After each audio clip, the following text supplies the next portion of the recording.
som misstänks vara några av huvudmännen bakom en av världens största hemsidor för illegal nedladdning av musik och film. Männen misstänks för brott mot upphovsrättslagen. Ja, USAs regering hotade Sverige med handelssanktioner om inte fildelningssajter som The Pirate Bay stoppades. Olaglig nedladdning av film och musik från nätet har länge stört mäktiga organisationer i Major Hollywood. motion picture studios lost an estimated $6.1 billion to piracy in Vita huset 2005. pressade den svenska regeringen att ingripa. We applaud the Swedish authorities for doing that. This was an important site for us to get I fredags var det polisens hemsida som attackerades. Sent igår kväll var det regeringens tur.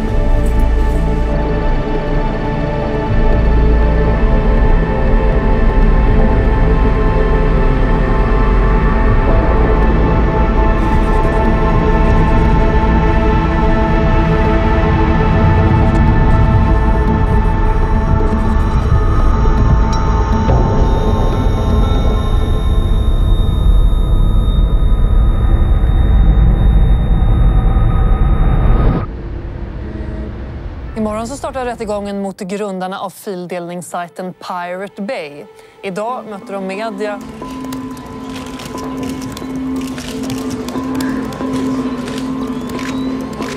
Vad skulle en fällande dom i flera instanser kunna leda till vad gäller Pirate Bay? Ingenting. Vad ska de göra åt saken? De har misslyckats med att ta ner sajten en gång. De får gärna komma och misslyckas fler gånger. Det är inte Pirate Bay som är i någon rättegång imorgon. Utan det handlar mer om att vi som på något sätt har någon anknytning till Pirate Bay ska in i en politisk rättegång helt enkelt. Det handlar egentligen inte om juridik imorgon, det handlar om politik i första hand. Ungefär hälften av all BitTorrent-trafik koordineras ju av The Pirate Bay på ett eller annat sätt. Och det är extrema trafikmängder. Mellan 22 och 25 miljoner användare just nu, exakt. Användare alltså definieras som en pågående upp- eller nedladdning. Frågan är fri. Ja, varsågod. Var är Fredrik? Var är Fredrik är frågan? Det vet man inte. Han ska vara här, men han är väl antagligen bakför, kan jag tänka mig. Första frågan. Var är Fredrik? Och jag sitter där. Ja. Fredrik brukar ut och festa. Det var liksom mitt svar. Jag vill inte ljuga och säga liksom, att jag vet vart han är. Jag kan inte berätta det liksom. Jag försökte få tag på Fredrik hela dagen igår. Och det ringer honom ett par gånger. Och sen svarar han till slut. Och så säger han: vet du vart jag är? Va? Nej. Jag är på Arlanda i terminalen. Bara, jaha, vadå? Jag sticker nu. Va? Förklarar han mår dåligt. Han har köpt en biljett på fyllan till Kuala Lumpur, Malaysia. Såklart, det är ett namn som klingar så jävla bra också. Liksom, han ska berätta om en escape plan. Och han tänkte att han skulle sticka dit och sen sticka iväg med sin flickvän från Laos. Typ sticka hem till henne och bo hos henne och bara skita i allt. Bara hålla sig undan tills det inte är några jävla krav på honom längre fram. Så men sen bara svarar han på sms typ: jag tror det är Säpo. Planet är trasigt. Han bara okej. Bara, vart är du nu då? Nej, jag är på väg till hotellet så här. Bara okej. Och jag bara sån. Stort intresse från hela världen idag när fildelningsrättegången startade i Stockholms tingsrätt.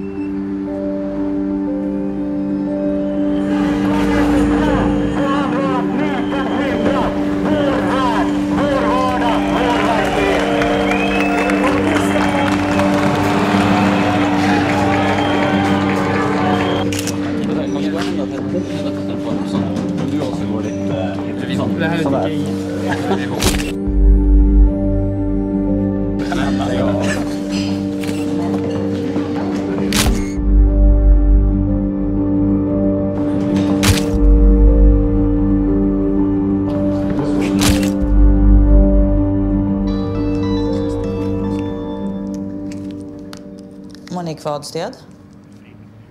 Jo, spel också har jag. Spel, inte musik, nej. Men det är vi som har det största skadeståndsanspråket. Jag företräder då några av de stora filmbolagen i Hollywood och det är Warner Brothers, Columbia, 20th Century Fox och MGM. Vi har ju begärt då en summa på 93 miljoner och det kan ju tyckas som en svindlande stort belopp. Alltså och då ska man ju tänka på att det är verkligen en indikation på hur omfattande den här verksamheten är. För det här är 5 verk under 6 månader. Pink Panther, Syriana, det är en Harry Potter-film, Prison Break och Walk the Line. Det finns inga tveksamheter i vad de har gjort. De har bedrivit en kommersiell verksamhet. De har ju tjänat pengar på detta. Och då är straffvärdet för den typen av gärningar, det är fängelse. Det är liksom inte böter. Fredrik Hund ska börja berätta själv så långt det går. Ja. Och sen kanske åklagaren får ta över. Ja, är det acceptabelt för åklagaren? Ja, absolut. Varsågod då, Fredrik. Nej. Ja, jag tänkte bara börja berätta att jag har ett långt intresse för datorer och teknik. Och framförallt internet och nätverk. Och att jag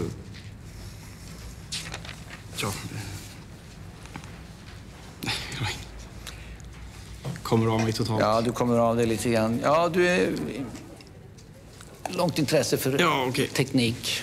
Och att det är därför jag har kommit in i Pirate Bay. På grund av mitt intresse för tekniken. Och jag tycker det är väldigt kul att jobba med tekniken. Och för mig är Pirate Bay en teknisk utmaning. Att driva en så här pass stor sajt, att driva en så här pass stor tracker med den tekniska biten. Att få leka med datorer som jag annars aldrig skulle ha råd privat att leka med. Jag tänkte börja med att fråga dig. Det står ju, jag har läst väldigt mycket i pressen om att du beskriver som ett datageni. Hur skulle du själv beskriva din kompetens? Ja, jag besitter ju en viss teknisk kompetens, ja. Och en viss? Vad betyder det? Om du skulle jämföra med andra? Ja, jag vet inte om det här är riktigt rätt tid och plats och medium för att posta mitt CV på, liksom. Men nu frågar jag ju dig bara. Du kan väl svara snällt då? Ja, jag undviker att gå in på den frågan. Den känns för rent värderingsmässigt. Alltså den känns för... Rent värderingsmässig. Är den värderingsmässig? Den är väldigt, väldigt svår att svara på. Hur lärde du känna Fredrik och Gottfrid? Det kommer jag faktiskt inte ihåg hur det var från första början. Men det utgår ifrån att det var på något chattrum på internet, något forum. Ja. När träffades ni första gången? IRL? Vi använde väl inte uttrycket IRL. Vi använde AFK, men en annan sak. Men det kan jag faktiskt inte komma ihåg heller. Vad lärde känna IRL? Var det så? In real life. Okej. Vi gillar inte riktigt det uttrycket. Vi använder AFK som betyder away from keyboard. Vi tycker att det är på riktigt på internet.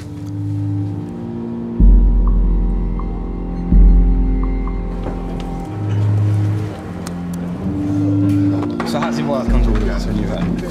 Är du inne i Pirate Bays? Japp. Allra heligaste nu? Ja. Här har du några av dem som jobbar på det. Är det folk som är inne och jobbar just nu? Ja, precis. Var sitter de någonstans? Är det i Sverige eller vad är det? Det är nog USA, USA eller England, Finland tror jag.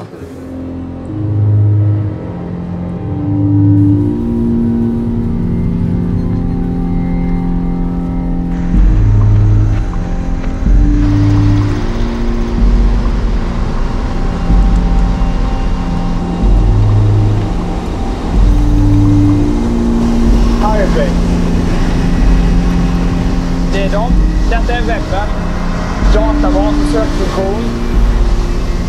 Och sen har vi trackerarna i ett skåp längre bort. Den här lilla biten är tracker och det är världens största tracker som tar hand om 50% av bittorrent-koordinering. Som sagt, inte så många burkar men kraftfulla och välkonfigurerade.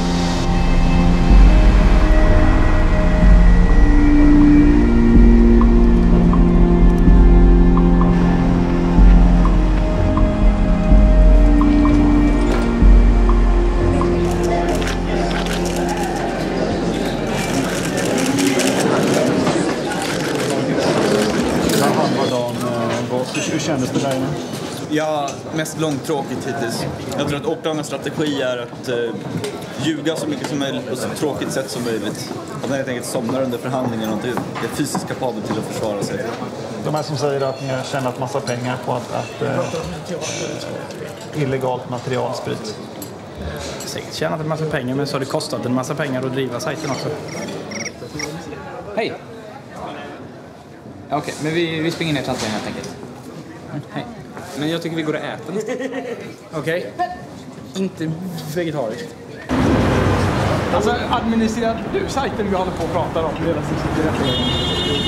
Nu ännu roligare var ju vad som sitter i min laptop, den med en piratkopierad Depeche Mode-skiva. 5 minuter upp på den. Ja, hur fan lyckas Rosvall konstant blanda ihop megabit och megabyte? Jag vet inte. När man mäter lagring, då är det lätt med att man är i byte. När man mäter hastighet, med att man är i bit generellt sett.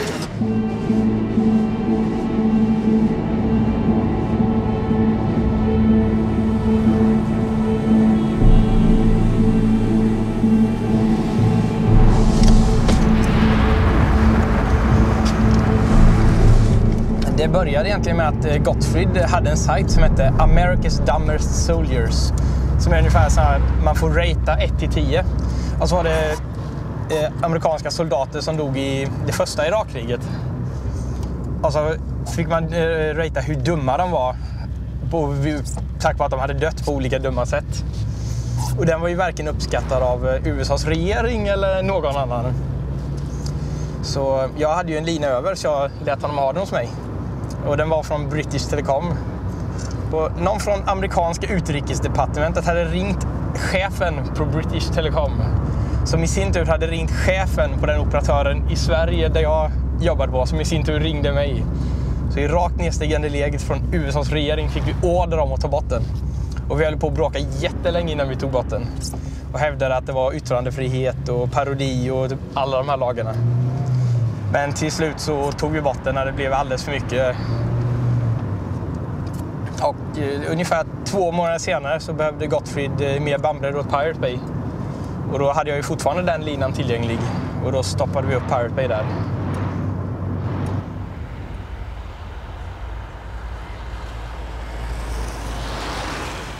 Det är förhör med tilltalade Peter Sunde och det förhöret påbörjas av åklagaren som frågar. Varsågod. Tack. Stämmer det att i det skåp där Pirate Bays datorer tog i beslag, där fanns en dator som tillhörde dig? Jag köpte en dator som jag gav till Piratbyrån. Ja. Och vad är Piratbyrån för någonting?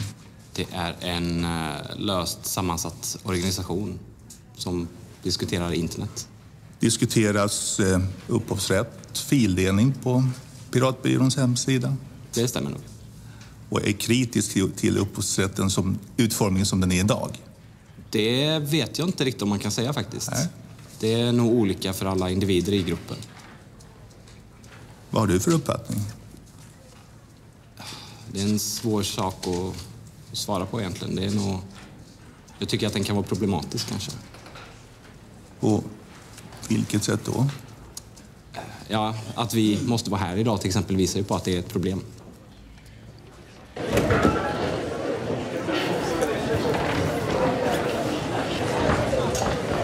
Till att börja med så tror jag inte på att det skulle finnas någon form av idé hos vanliga ungdomar om att upphovsrätt skulle vara fel eller så.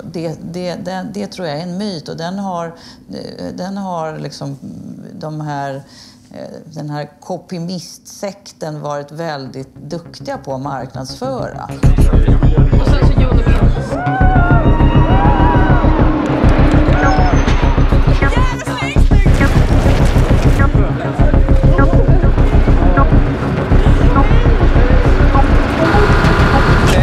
vi har gjort om lite här.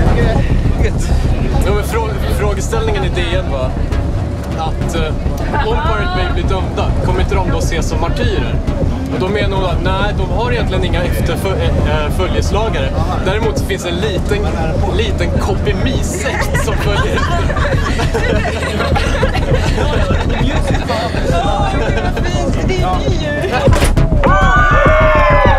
Piratbyrån uppstod ju sommaren 2003. Det var precis samtidigt som skivindustrin åtalade Napster i USA. Läkemedelsindustrin åtalade sydafrikanska staten för att ha kopierat HIV-mediciner. Namnet var ju givet, liksom, namnet Piratbyrån.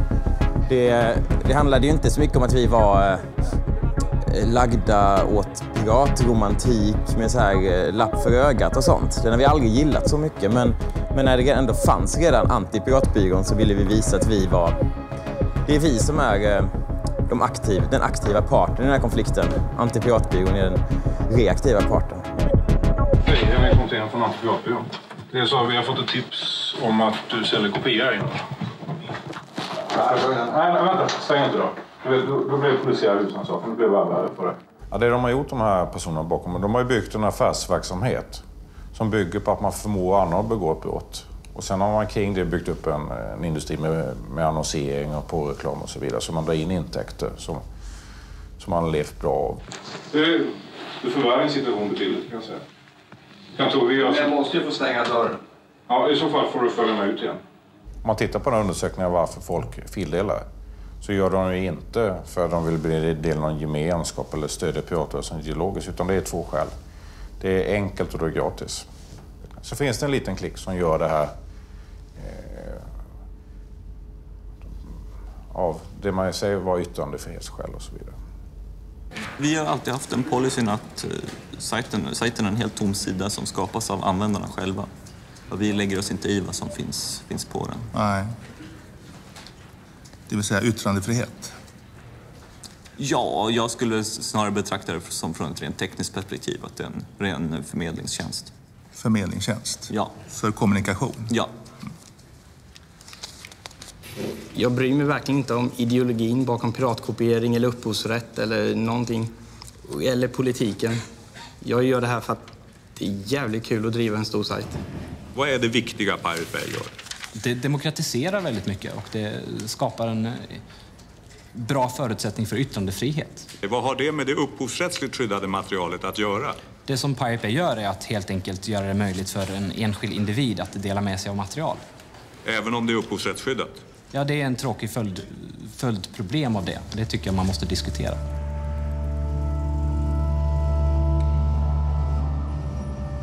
Vad hoppas du på?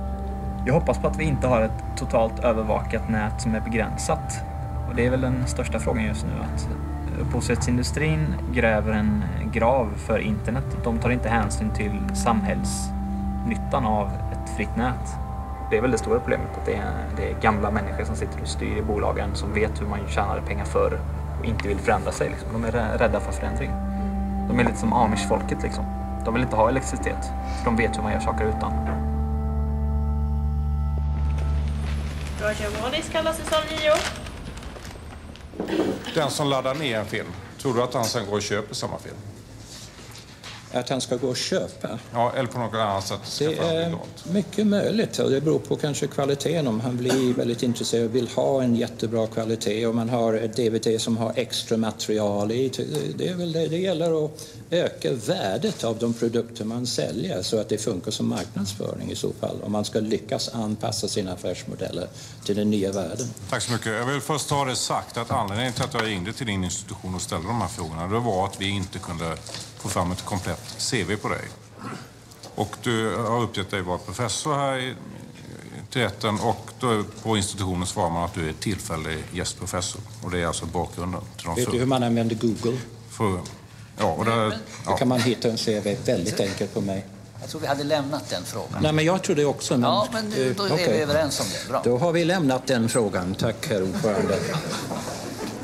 Tack. När du fick den här tjänsten, fanns det några konkurrenter till den tjänsten? Jag trodde vi hade lämnat den här frågan, herr ordförande. Det är en fråga jag vill ha svar på. Har du möjlighet att svara på frågan? Det har jag ingen aning. Jag blev ombedd att komma dit. Jag gick igenom, nu ska vi tillbaka igen på det här, exakt igenom samma urvalsmetod som varje professor på KTH. Alla mina skrivelser fick lämnas in. Vi hade 3 professorer, 2 internationella experter på det här som bedömde att jag var en sån person som skulle ha det här tjänst. Tack så mycket. Du ska gå fort om du bara svarar på frågorna. Alltså det är ju hur långt kan man gå? Ja, jag har ingen resultat över ditt resultat som du får fram. Så man har ingen angreppspunkt där. Man försöker angripa på det personliga planet. Här KTH, Kungliga Tekniska Högskolan, professor Roger Wallace. Jag tycker det är sjukt att attackera den akademiska världen så här.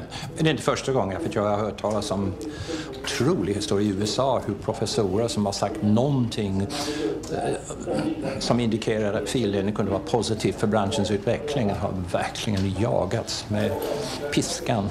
Så det är trist att de här amerikanska metoderna kommer till Sverige nu, tycker jag.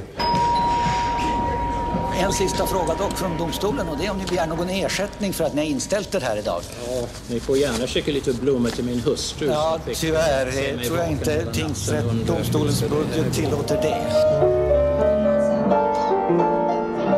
It's now 2 or 3 days since the court appearance, and I'm starting to look through all the blogs around the world, and I'm looking here at the US now, Torrent Free, Pirate Bay's witness overwhelmed with flowers, and an awful lot of very kind people who wrote just saying, at last somebody from the older generation, I mean I'm an old man, who seems to understand the way we think.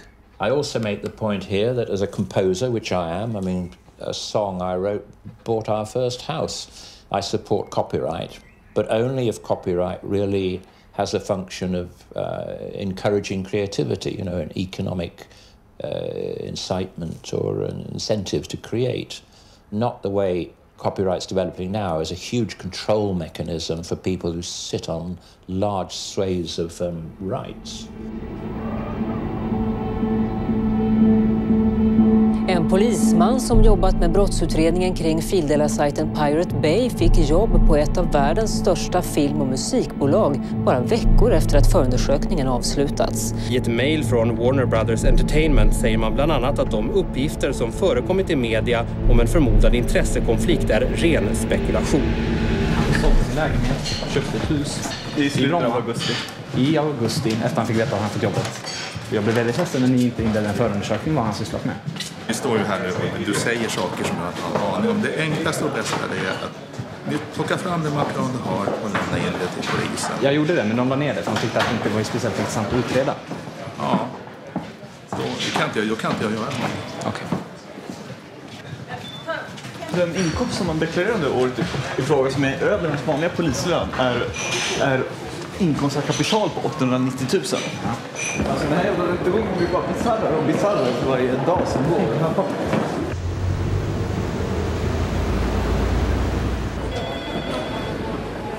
Tror elen har gått på Pirate Bay igen. Men varför andra automatsäkringar? Man använder inte automatsäkringar. Därför de sitter på ellistorna. När automatsäkringen har gått typ 5 gånger så funkar den helt enkelt lite längre. Då måste man byta ut den. Då måste man bryta all ström. Mina laptops går bara sönder så jag hinner aldrig klistra på dem. En spillde jag gin och tonic i, en spillde jag öl i och en trillade jag över och spräckte skärmen på. Finns det velan och så här? Ja, bambuser. Gör de inte det? IFK fick vela 0, Ki, SK och bambuser. Men för i helvete! Jag har abstinens! Jag har inte nätat på hela dagen.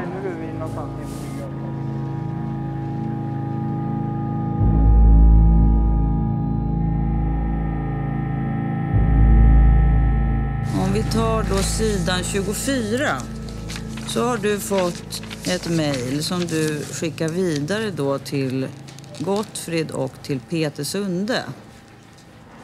Varför skickar du det här vidare? Det gör jag inte. Allting som innehåller DMCA med stora bokstäver skickas automatiskt vidare till Gottfrid och Peter. Det är en massa förkortningar som jag har i mitt filter som ska skickas vidare. Vem är det som har programmerat in de här förkortningarna? Jag. Det har du gjort. Och varför har du gjort det? Därför att det kommer massa spam. Och på vilket sätt skulle du betrakta ett mejl som heter copyright claim då till exempel som ett spam? Ett spam är mejl som någon har skickat till mig som jag inte har beställt eller är aktiv mottagare av. Vi hörde av Fredrik Ney att så fort det kom ett mejl från någon som företrädde rättighetshavare så gick det automatiskt från hans dator till din. Är det riktigt? Eftersom ingen verkar kapabel till att göra vad vi har sagt, nämligen kontakta användare som la upp materialet, så har de klagomålen kommit att antingen ignoreras eller besvaras med mer eller mindre välvalda formuleringar. Varför gick det till dig att svara på dessa? Jag uttrycker mig bra i skrift, till skillnad från exempel Fredrik. Men en sån här förfrågan, den föranledde ingenting annat än hån och åtlöj? Ja, de första ungefär 100 gångerna de kom in så föranledde det: nej, du ska kontakta den som har lagt upp filen istället för oss. Och de nästa 100 gångerna? Då börjar vi ledsna.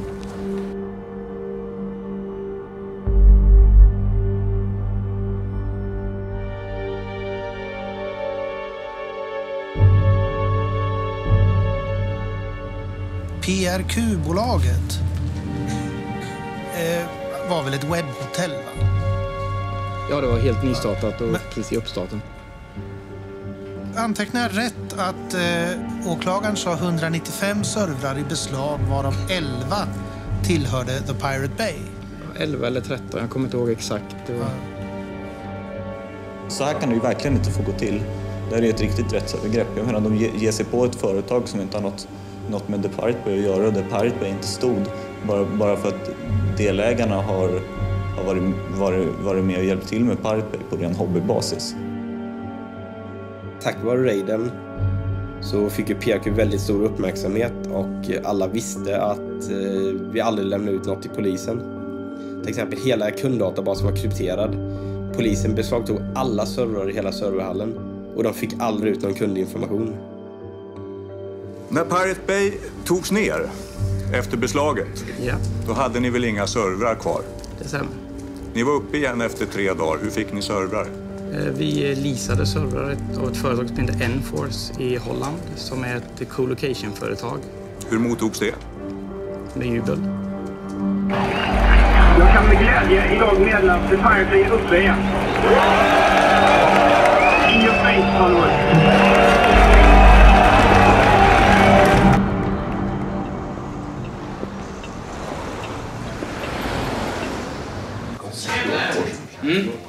Jag kommer strax. Vad var det? Det har ni varit emot, i alla fall mot mig hela tiden. Jag får brev hem från era advokater. Så och sånt där det står att svensk lag kan inte skydda dig. Amerikas lags långa arm ska komma och ta dig. Ni skickar privatdetektiver efter oss. Jag har haft privatdetektiver utanför mitt hus 2 gånger.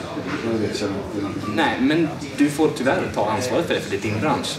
Du förstår hur jag tänker. Kan vara film? Nej, det var musikbranschen.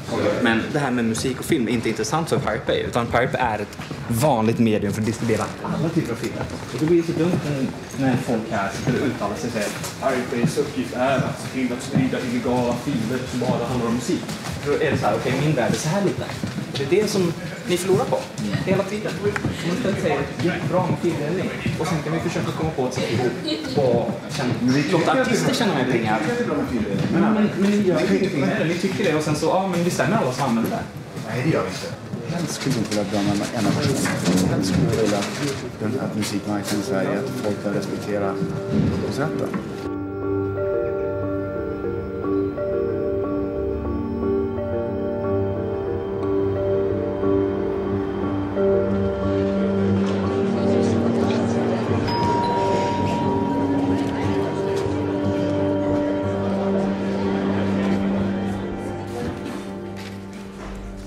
Vad var syftet med The Pirate Bay, så som du uppfattade det? Vi pratade aldrig om sådana där saker som syfte, om det kan ha varit att reformera någon lagstiftning eller att det kan ha varit att någon är ilska mot några amerikaner eller vad det kan vara. Jag vet inte riktigt vad syftet från deras sida var. Nej. Men från Fredriks sida, och det var ju med Fredrik jag hade att göra, så var det att det här ska bli en stor sajt. Det ska bli världens största sajt i sitt slag. Och syftet från min sida var bra. Världens största sajt, det gillar jag. Pirate Bay. Och vem finansierar det? Vem som finansierar sidan? Till börja med.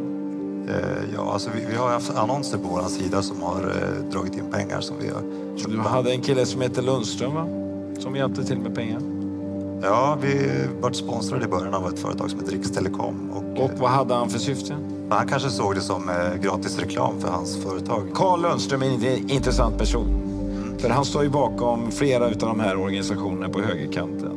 Carl Lundström som du pratade om, han har tydligen gett pengar. Men svara på frågan, har han företrätt de här organisationerna? Nej, men jag har otroligt jävla svårt för den här att alla ska se på oss som högerextremister. Liksom. Jag blir sjukt jävla sårad och förbannad över det. Min bror är ju dömd anarkist. Han har ju stått i tingsrätten själv och fått försvara sig och sina tankar och sådär. Och vi har ju liksom varit på VAMs dödslista båda två. Det känns jävligt konstigt att man skulle anklaga för att ha varit med och startat VAM liksom. Och det är jävligt svårt. Jag kan ju inte stå för någon annans politik än min egen liksom. Och det... När man har lite inflytande på folk, att folk lyssnar på vad man säger och så, då får man ju använda den positionen till att göra någonting bra också. När blev du talesman för Pirate Bay? Ja, det är ju ingen officiell titel sådär, men det har väl varit mer en funktion som jag har fått. Ingen ville ta tag i den biten och då tyckte väl jag att det var viktigt att prata om att Pirate Bay gjorde någonting viktigt. Och eftersom ingen annan ville så blev det väl jag som gjorde det. Om du skulle beskriva Peter Sundes,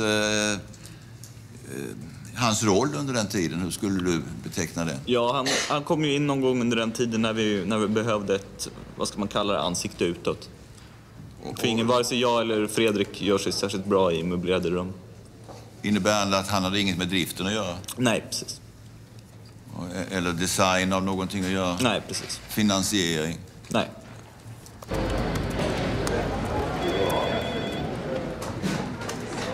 Det är AIM. Ja. Du sa till mig att det var M sen.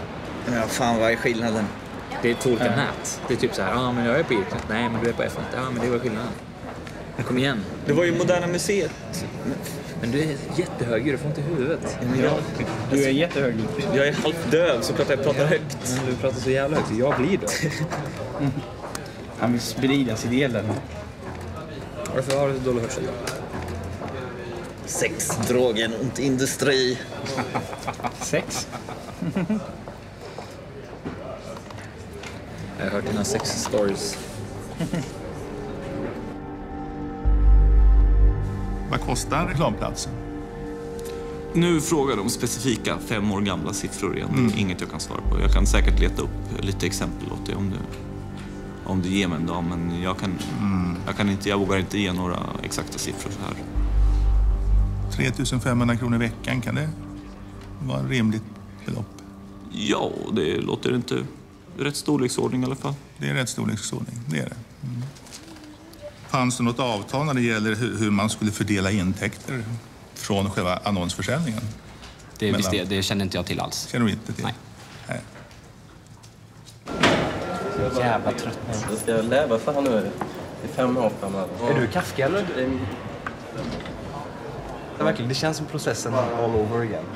Men kanske helt plötsligt vaknar upp en morgon och är Gregor Samsa och kan inte gå till jobbet för jag har blivit en stor skalbagge.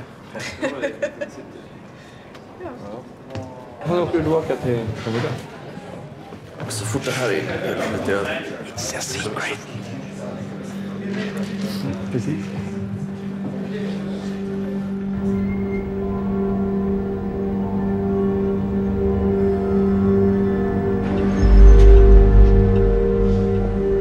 What are your thoughts in general about the case? It will be nice that it's finally over. Tomorrow it's just half the day and then it's just the closing arguments and then we're finished. How much money are they looking for? They want about 20 million euros in damages. But good luck finding that money at me. I don't have that kind of money. If they knew that our entire office is a chat room on IRC, they wouldn't believe it. And they don't, because they have been asking a question about contracts, about companies, about stuff. Yeah, we tried to get organized, but we failed every single time. I don't think they even can grasp the idea of an organization that doesn't have any boss. People have no idea how small we are. We're just a couple of guys in a chat room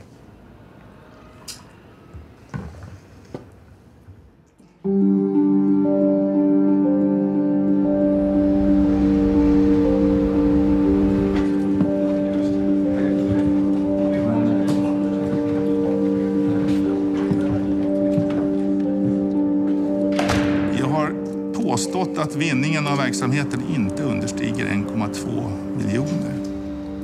Och då har jag räknat jättelågt. Svartholm Varg uppgav i sitt förhör att priset per vecka för en annons på Pirate Bay var 3 500 kronor. Utlåtandet från SKL visar ju att antalet annonser vid tillfället för beslaget det uppgick till 64 unika annonser. Om man sedan gör en enkel matematisk applikation så ser man ju här 3 500 kronor multiplicerat med 64. Det blir alltså 224 000 kronor i veckan. Multiplicerar man det beloppet med 52, det vill säga antal veckor per år, så är alltså intäkten 11,6 miljoner kronor. Då är Pirate Bay inte någon ideell verksamhet, utan det är en ren affärsverksamhet.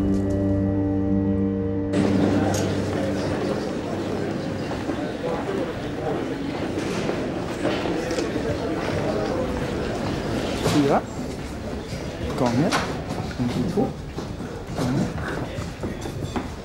728 000. Och det är till och med gigantiskt mycket. Så mycket fick vi inte med den delen. Om man räknar rätt med antalet annonsplatser, det vill säga 4 istället för 64, så får man en mycket mer rimlig siffra. Men han har ju räknat fel på allt möjligt. Ja. 4 annonsplatser, menar han alltså inte 64 olika annonser, utan menar han 4 gånger antal sidor? Ja, ungefär. För i helvete är han fullständigt vansinnig. Han står bakom det. Det är meningen att han ska ha det. Det är en pedagogisk poäng. Men ska vi gå ha en sån, alltså vi tänkte ha en bara busspresskonferens. Nej, när de kallar oss för organiserade hela tiden. De förstår inte hur skrattretande det är, för det är det minsta det är. Vi kan inte ens organisera en disorganiserad brottslighet. För dig menar du? Eller för alla? Ja, jag tror det blir för alla. Det tror jag känner. 17 april, okej. Kan du ta en bild på Monkan? Hon är ju sin upphovsrätt på sin egen bild. Nu går jag. Hej då. Hej då. Vill du ha lite hjälp? Här. Det är den enda hjälpen du får av mig någonsin. Jag är snäll. Jag har kvar min själ också. Ja, nu kommer vi. Ska vi dra nu? Nu drar vi. Okej, pass in. Let's go. Ja, men alltså då ska vi räkna ut hur mycket pengar vi har tjänat. Då börjar vi med en exponentialfunktion. Men du kan lägga till gånger runt 64. Ja, och för en så väljer vi ett slumptal. Mellan 100 och 52 000. Kodar du på svenska? Sen tar man kvadratroten ur det och så ser man hur mycket Monix Sky kostar. Svaret? Ja. Gör det matematiskt korrekt nu också. Nej, inte fri.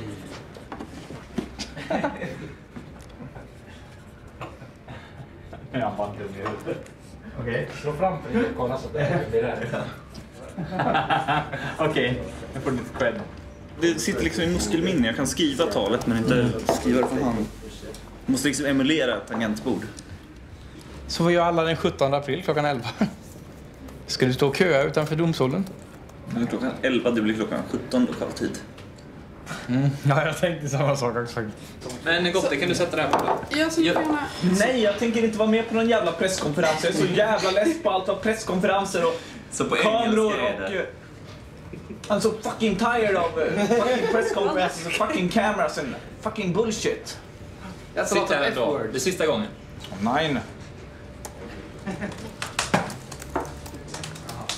Okay, hey everybody. I'm here and together with me I have some of the guys from the Pirate Bay. Take your time, ask some questions to the guys. Let's see what they have to say. I didn't know we were that boring. You are that boring because you're not part of this, because you don't want to be here. Film him. Yep. No, I'm not.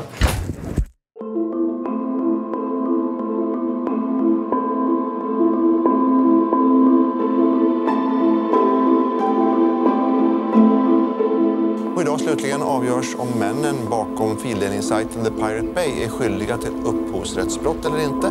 På svt.se får ni följa i direktsändning när domen meddelas klockan 11 nu på förmiddagen. Nej, men... Ja, men som sagt, var inte orolig för mig. Jag är inte orolig själv så.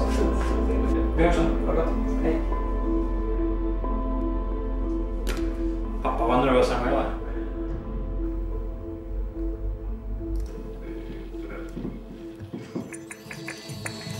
Nu har domen kommit till Pirate Bay-målet och vi är på plats, klockan är 11. Det blir alltså fängelse i 1 år för alla de 4 åtalade. Brottet heter, läser jag här, medhjälp till brott mot upphovsrättslagen. Men alltså fällande dom, fängelse i 1 år är påföljden för alla de 4 åtalade.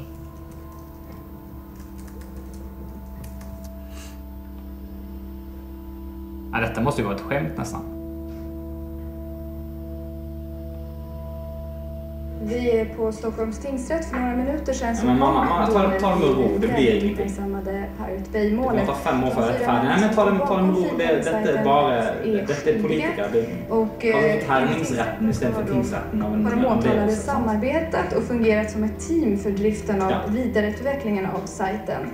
De har haft kännedom om att upphovsrättsmaterial har fildelats och därmed så anser rätten att de uppsåtligen främjat andras upphovsrättsintrång och alltså är skyldiga till medhjälp till brott. Ja, tingsrätten har idag klockan 11 meddelat dom i det så kallade Pirate Bay-målet. Och i målet uppskattat skadeersättningarna till sammanlagt drygt 30 miljoner kronor. Fuck you. Det är fan ett bra jobb i Hollywood sen. I'll come back to you. Alltså det är ju helt galet.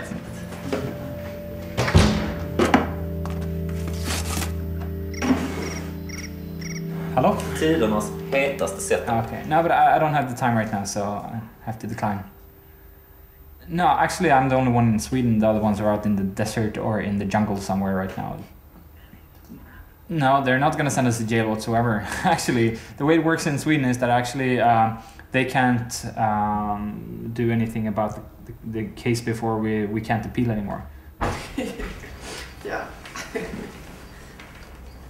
Vad ska vi kalla detta? LOL. LOL. For the lols. Ser man det som en film så är det här ungefär när hjältarna har precis fått den första stora motgången. Alltså som Karate Kid, han blir lite mobbad och sen så blir han spö. Och vi är ungefär vid det stadiet att vi har fått lite spö nu. Men sen så vet man ju, det är ju Hollywood. Tack Hollywood. Ni har ju lärt oss att i slutändan så vinner ju de bra liksom. In total they won around 100 million, right? Swedish crowns. And now they got 30. Yeah, but it's like they could gotten 1 billion. It doesn't matter because, you know, we can't pay and we wouldn't pay. Okay. Alltså det är en dom som gör mig hemskt upprörd ända in i ryggmärgen. Det finns inte en chans i Kapernaum att det här kommer att stå sig i högre instans. Jag kommer att gå över ån, över bäcken, över floden, över Atlanten om det behövs för att få en upprättelse. Det här köper jag inte. Det betyder väldigt, väldigt mycket att vi har gjort den här markeringen nu.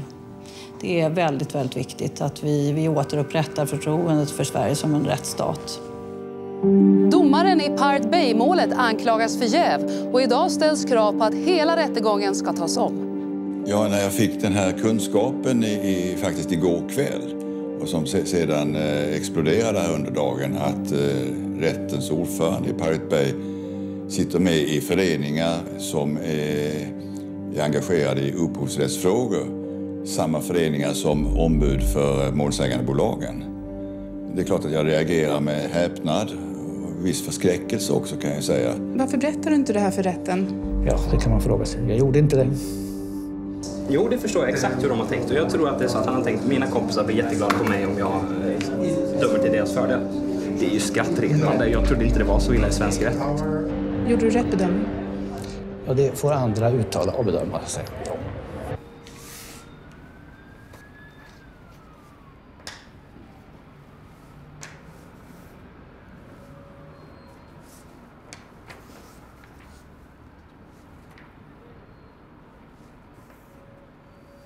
Ja, det är Thomas då, domaren, som är då domaren då i tingsrätt. Han är ju då medlem i den här Svenska föreningen för upphovsrätt då, det är ju den som är själva grejen då. Han sitter ju då också i styrelsen för Svenska föreningen för industriell rätt. De här två föreningarna har en tidning tillsammans, NIR, samt att alla de här advokaterna som biträder då åtalet, Peter Danowski, Henrik Pontén och Monique Wadstedt, också samtliga är medlemmar i den här föreningen.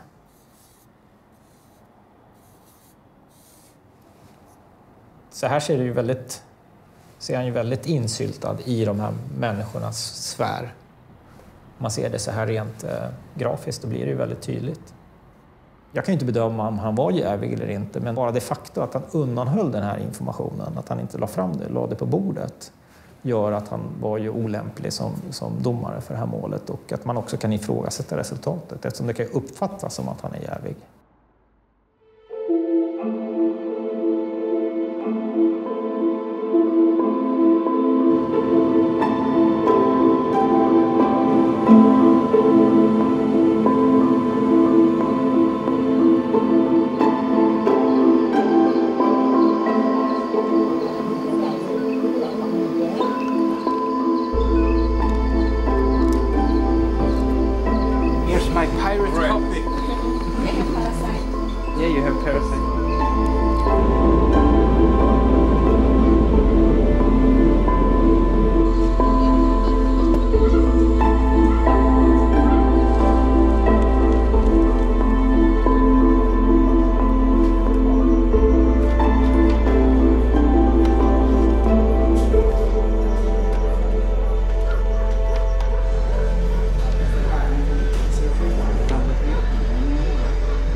Is you, Fredrik?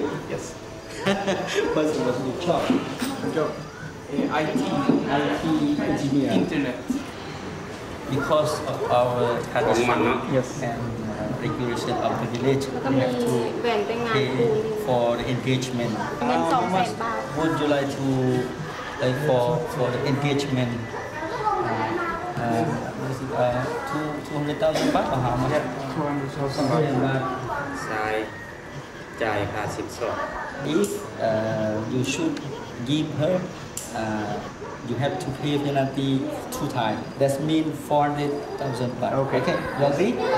Just now, write down your name and sign it.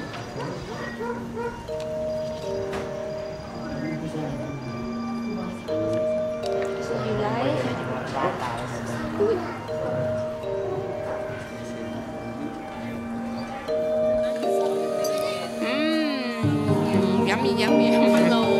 Hello. Yeah, if it didn't cost me 400,000, I would divorce you.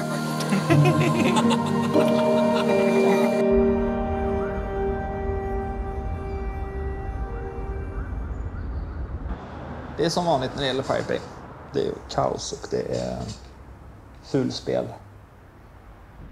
I måndags så kom det ett beslut från Stockholms tingsrätt, avdelning 5, där Thomas Nordström är chef. Och beslutet var att Black Internet AB, som var Pirate Bays ISPs ISP, inte längre får vara det. Och om de skulle ge access till Pirate Bay så ska de betala 500 000 kronor om dagen i vite. Då blev det rabalder. Så de försöker finta juridiskt och vi försöker finta på ett bra sätt tekniskt. Så det är hela tiden en sån, vad ska man säga, ett taktiskt spel med olika vapen. Så vi märkte att Piper var nere. Då letar vi runt. Vi har ju alltid backuper liksom.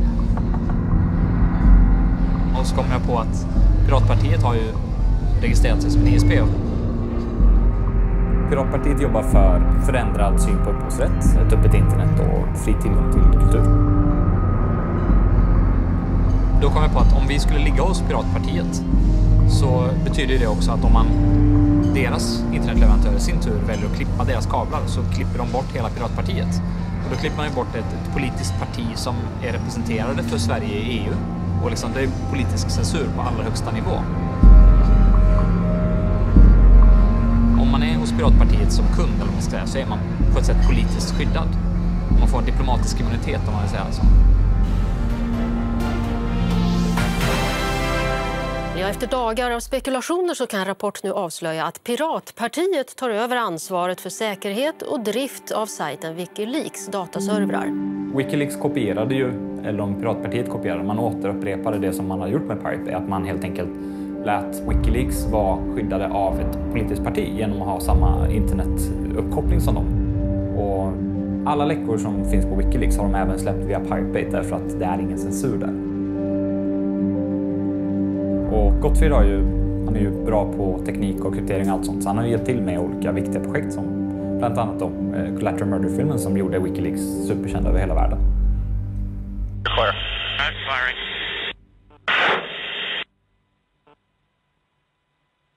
Oh yeah, look at those dead bastards.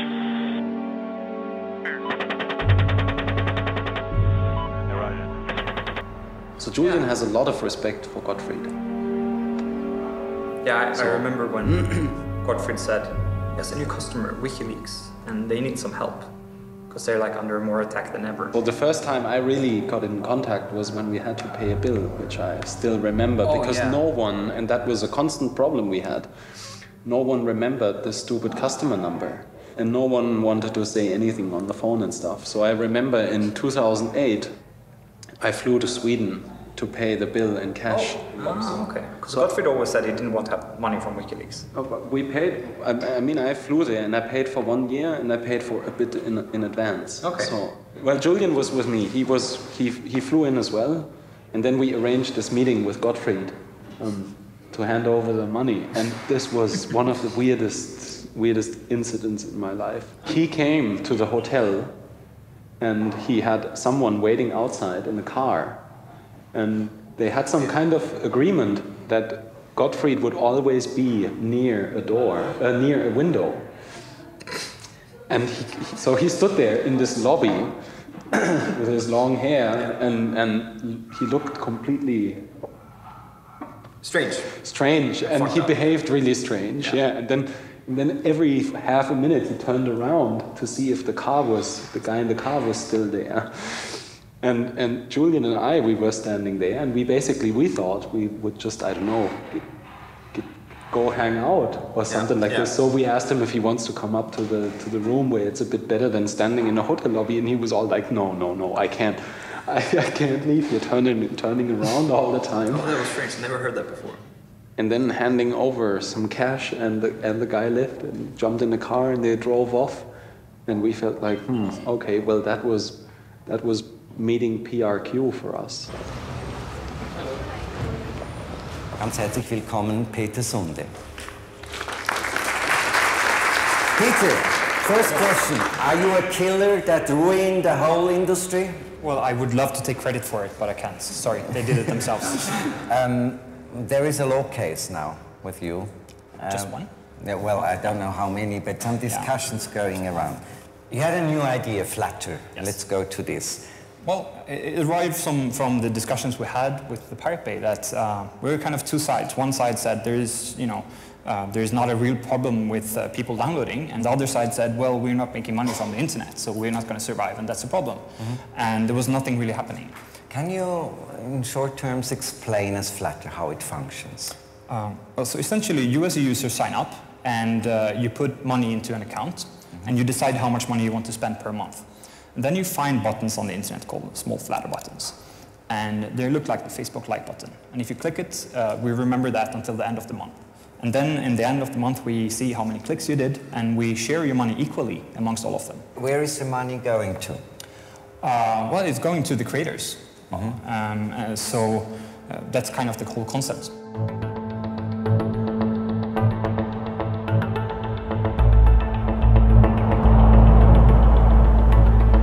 Idag startade rättegången i Svea hovrätt mot männen bakom fildelningssajten The Pirate Bay. Hallå, vi får hälsa idag igen.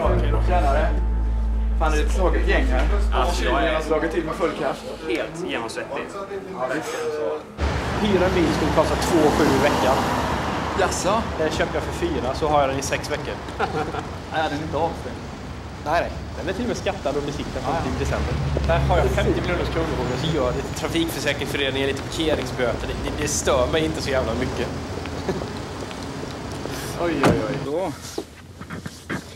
Då ska vi till Svea hovrätt.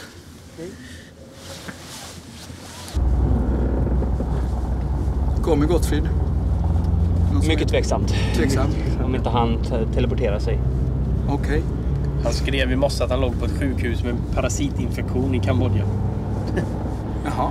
Eller? Ja, det är nog högst otroligt att han skulle komma. Har ni några andra pågående rättegångar? Ja, det är ju tvistemål.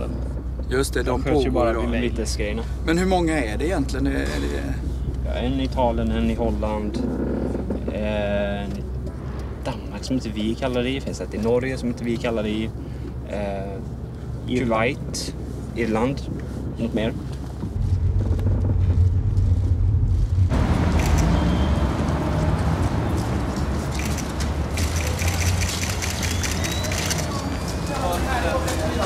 Vad är det viktigaste i det här målet som du ser? Och jag tror att det är väldigt viktigt att man tar en mer syn på hur samhället ser ut och hur samhället borde se ut och inte bara döma ut efter vad stora företag skulle tjäna mer.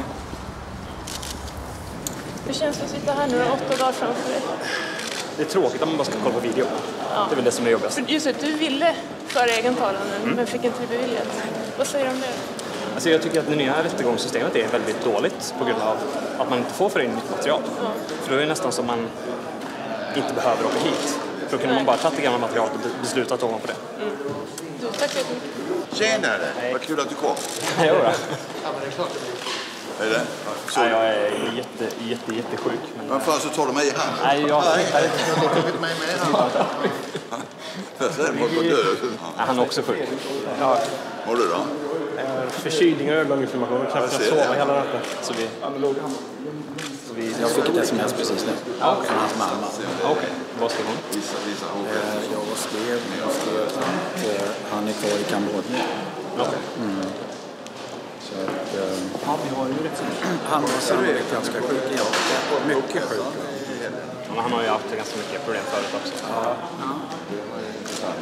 Och när man tittar på en så är man inte liksom hälsa. Det är det första man tänker på. Och du har fått det framgång precis. Vad gör du idag? Drifta webbsajter. I Italien? Ja. Som är internet. Man kan jobba vad som helst. Bara man har internet-access. Via internet, ja. Åklagaren Håkan Rosvall anklagar de åtalade för lagtrots eftersom de fortsatt att driva sajten även efter tingsrättens fällande dom. Och han vill att den domen på 1 års fängelse för alla 4 ska stå fast.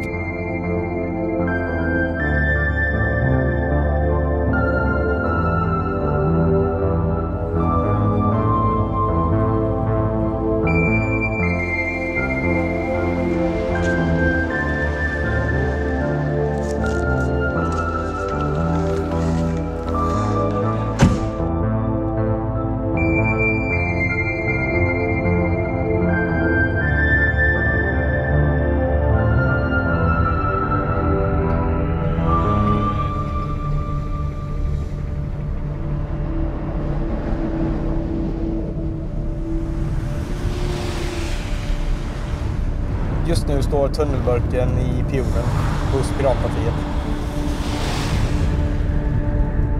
Pionen är ett skrytbygge i Max-stil.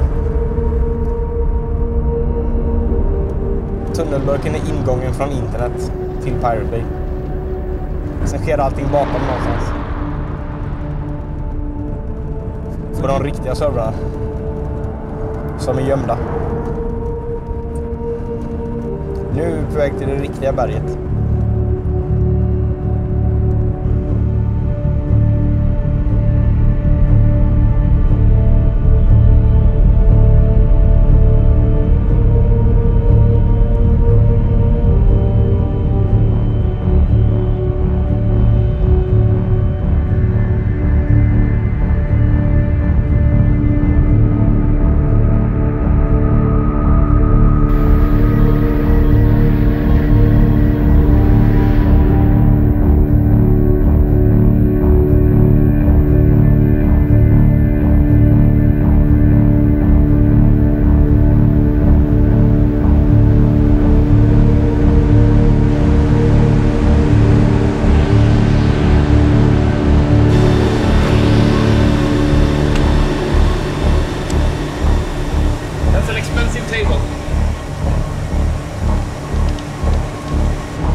Pirate Bay.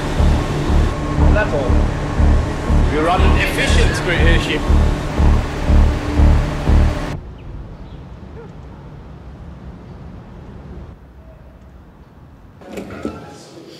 Men de som nu äger, vad har de sitt säte i?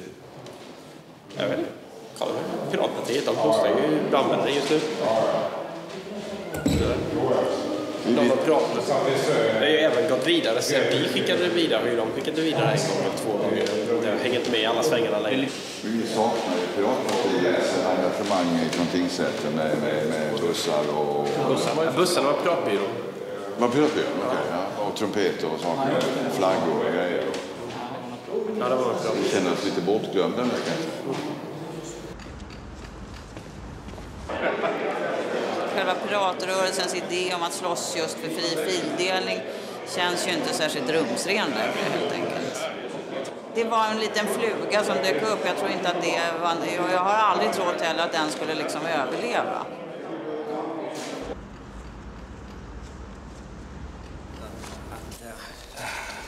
Kan vi ha tillbaka om vi vill inte ha dem? Nej, men då vi behöver inte skriva på dem, men det är i alla fall delgivningen. Ja. Hur går det ihop? Det går ihop. Ja, jag kan inte tvinga dig att skriva på. Så att Nej, det kan du verkligen inte. Nej, det kan jag. Enligt lagen ser du delgivningen. Ja, vem är du? Delgivningsman. Kan jag se din legitimation också?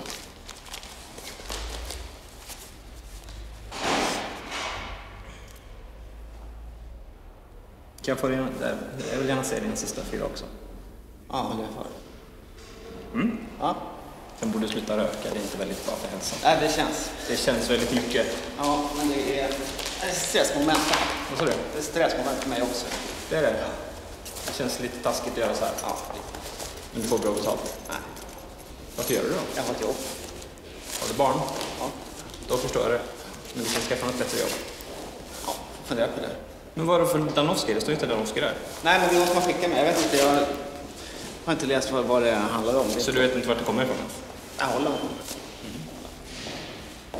Ja. Lycka till. Ha det gott. Det är ett kul jobb han har. Tycker du? Det gör inte jag. Jag är ungefär som lapplis. Men såg du debatten i tv i morse? En ung tjej, hon sa det väldigt bra. Hon sa att det handlar inte om att unga människor vill begå brott. De har bara ett annat konsumtionsmönster. De vill helt enkelt bara konsumera film och skiva på det sättet. Och då är det hemskt att jaga dem. Då måste marknaden anpassas istället.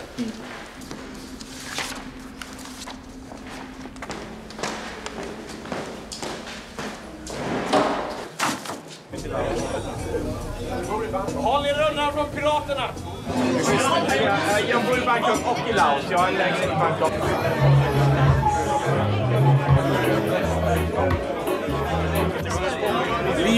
Livet blir fetare än internet, kan jag säga. Det är antagligen en väldigt radikal ståndpunkt för den här kretsen. Men efter att kalla kriget tog slut så var man tvungen att uppfinna fiender som inte ens liksom går att döda. Terror, piratkopiering och droger. Vi kan konstatera att PK har haft kunder som vissa har velat koppla både till terror, piratkopiering och droger. Det går inte att förneka riktigt. Och jag skulle gissa alla 3 samtidigt för en enda enskild kund. För det är en bra trifactor. Han är pirat, han är knarkare. Och alltså när man pratar med honom så blir man ju lite rädd när man ser på honom. Ja, han är taliban kan man ju säga. Ja.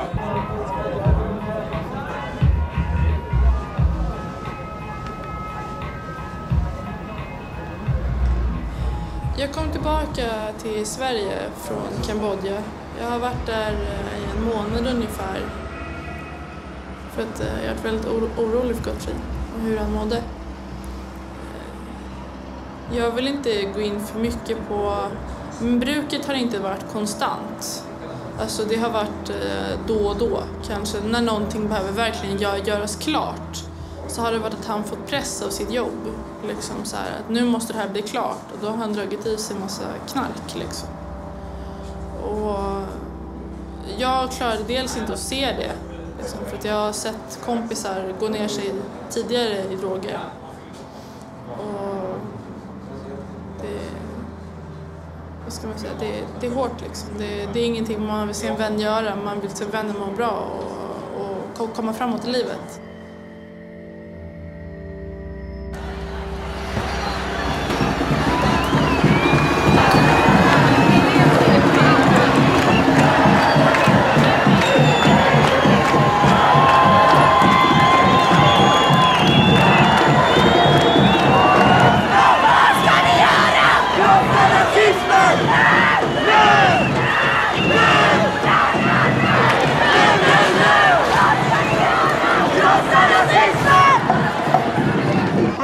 Is a fucking vegetarian leftist bitch-ass bastard.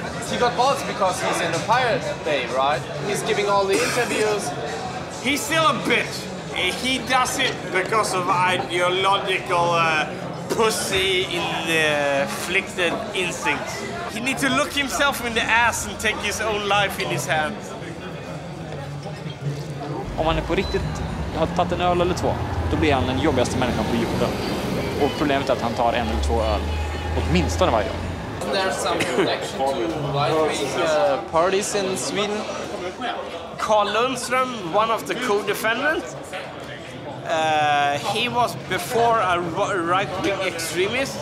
He found a lot of crap, but in the end, he married a Jewish girl. He has 4 kids. To call him a right-wing extremist, maybe 10, 20 years ago, that was correct. Now, I wouldn't say that. Om Carl Lundström är främlingsfientlig så är jag fan också främlingsfientlig. Alla gånger jag har fått stryk, alla gånger jag har blivit rånad, då har det varit invandrare i Sverige. Och med invandrare menar jag inte typ så här 7:e generationens finne. Det menar jag törkblattejävlar. Men vad ska man säga? Han är dum i huvudet när det gäller sådana saker. Han har aldrig tänkt själv, utan han har liksom bara gått på vad hans föräldrar har sagt och gjort så här. Han är alkoholiserad rasistkräk. Men jag ska man ändå. And you know what? All the emails in the Pirate Bay trial comes from Anakata. Anakata, the security guy. Anakata, that don't know how to fucking encrypt this computer. Even I and Peter, we encrypted our emails. But Godfrey didn't. Godfrey is the stupidest person in the entire history of IT.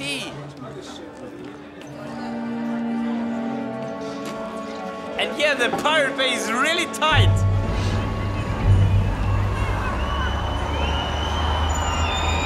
Typ inga batteri kvar alls.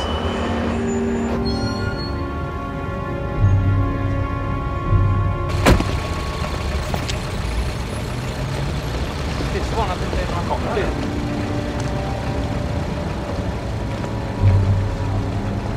Ja, det sista dagen då, ja.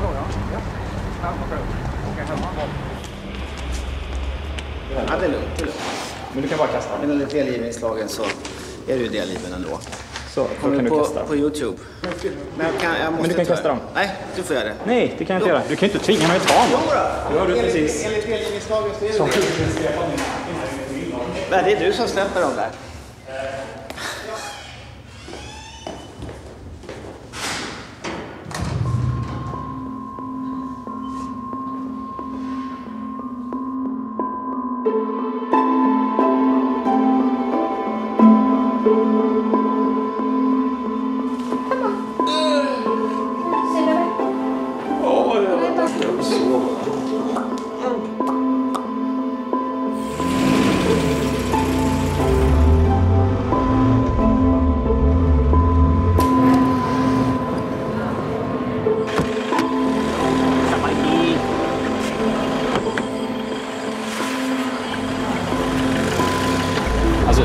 När jag vinner imorgon så ska jag stämma dem på många miljoner. Alltså.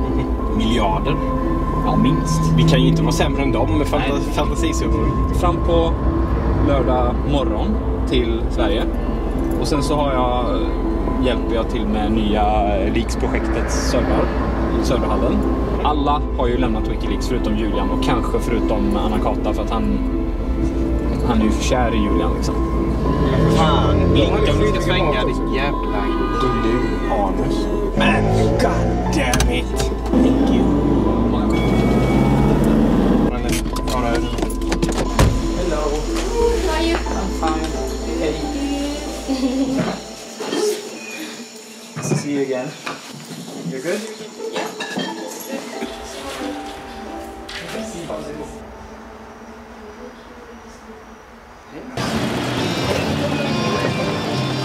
Fredrik, vet folk om vad som hände för dig idag? Va? Vet folk om vad som hände för dig idag? Nej.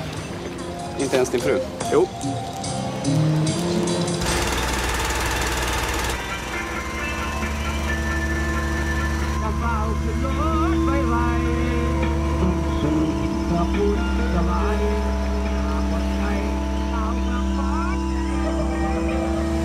Jag vet inte. Så för Fredrik är det lätt i alla fall. Bara skita i att åka hem ett tag. Det är ingen större skillnad. Skit i, jag har inga planer att åka hem. Jag vet inte. Alltså jag har ingen aning. Jag vacklar lite fram och tillbaka, men jag går inte med på att bli dömd. Jag kan ta ett fängelse. Men alltså, varför göra det om jag inte behöver? Det finns verkligen ingen anledning för dig att göra det. Nej. Tittar jag omkring, varför skulle jag inte stanna här i 5 år? Ja, fan, man kan ju inte sitta i fängelse för någonting man inte har gjort. Det är ju fan... Man måste vara i politisk exil. Det är ju det handlar om.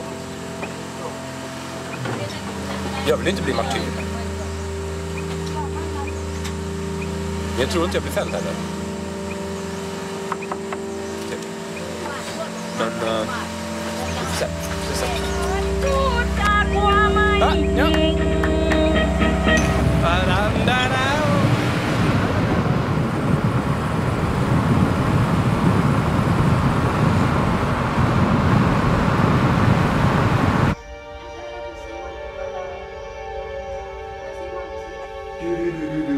Dear man.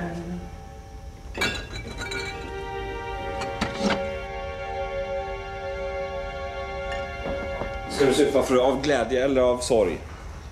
Eller supa för... Kan jag säga till dig om 12 minuter? Nej, internet synkade just upp. Jag tror det är ett omen. Sluta lagga. Frias Gunnar till Per idag skulle det vara en seger för friheten på internet. Kolla vilken ögoninflammation jag har. Piraten Gottfrid Svartholmberg lämnade sjukintyg. Som det stod i tidningen. Gottfrid Svartholmberg var sjuk.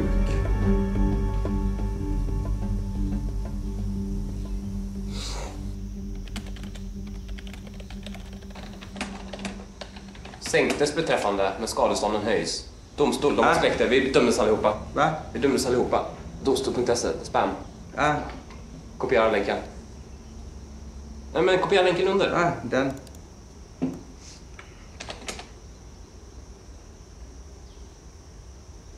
Beträffande de 3 tilltal anser hovrätten bevisat att de medverkat i verksamhet på olika sätt och i varierande grad. Fredrik Ney döms till 10 månader, Peter Sunde till 8 månader, Carl Lundström till 4 månader. Från 32 miljoner till 46. Han är inte med. Ja, just det. Från 32 miljoner till 46 miljoner. Ja, men det är ju bara... Shit, alltså. Ja, då förlorar vi. Jävla idioti alltså. Jag ringer min mamma. Nej, jag tänkte bara ringa och säga att ni gav fängsel fortsatt, men ni sänkte fängslet. Ja, men vi ska lova klagelse med 8 månader istället för 1 år. Men jag vill bara ringa och säga det. Jag är 20 år och sånt, så tar det med. Vi har 9 sidor som jag må läsa och jag tänkte läsa in idag med en gång. Okej, ha det.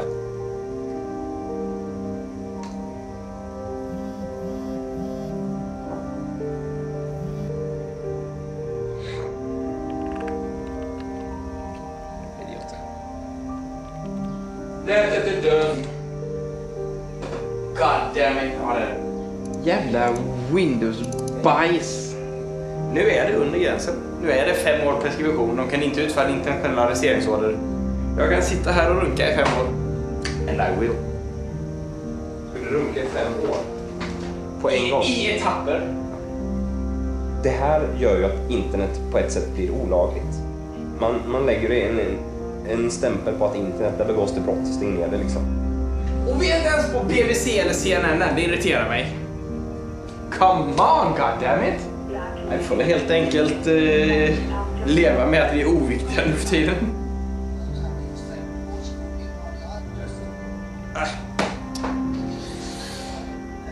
The Bay. När får vi nät igen då? Kan vi ha 2 timmar?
Ladies and gentlemen, dear friends, we are meeting today to discuss one of the hot issues right now in the European Parliament. Thank you very much for having me here. I think it's very brave to invite me here because I've been a pain in the ass for the copyright industry for quite a long time. I am one of the spokespersons for the Pirate Bay. The Pirate Bay is the largest peer-to-peer file sharing system in the world. It's 10 times larger than Napster was at its peak, and it's still growing.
So right, all right.